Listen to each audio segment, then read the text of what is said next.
Saudaraku, pebulu tangkis ganda campuran Malaysia Chen Tangchi akui ada kerja keras di balik posisinya saat ini. Pasangan ganda campuran Malaysia Chen Tangji dan Toh Iwi berhasil menjadi salah satu wakil terbaik Malaysia di sektornya. Mereka tercatat masuk dalam daftar top 10 dunia saat ini dengan menempati posisi 9 dunia.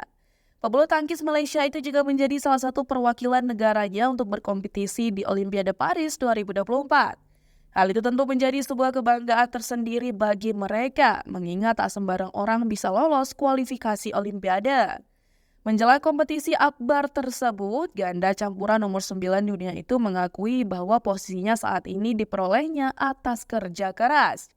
Chin mengaku dirinya selama ini terus bekerja keras hingga berhasil berada di posisinya saat ini.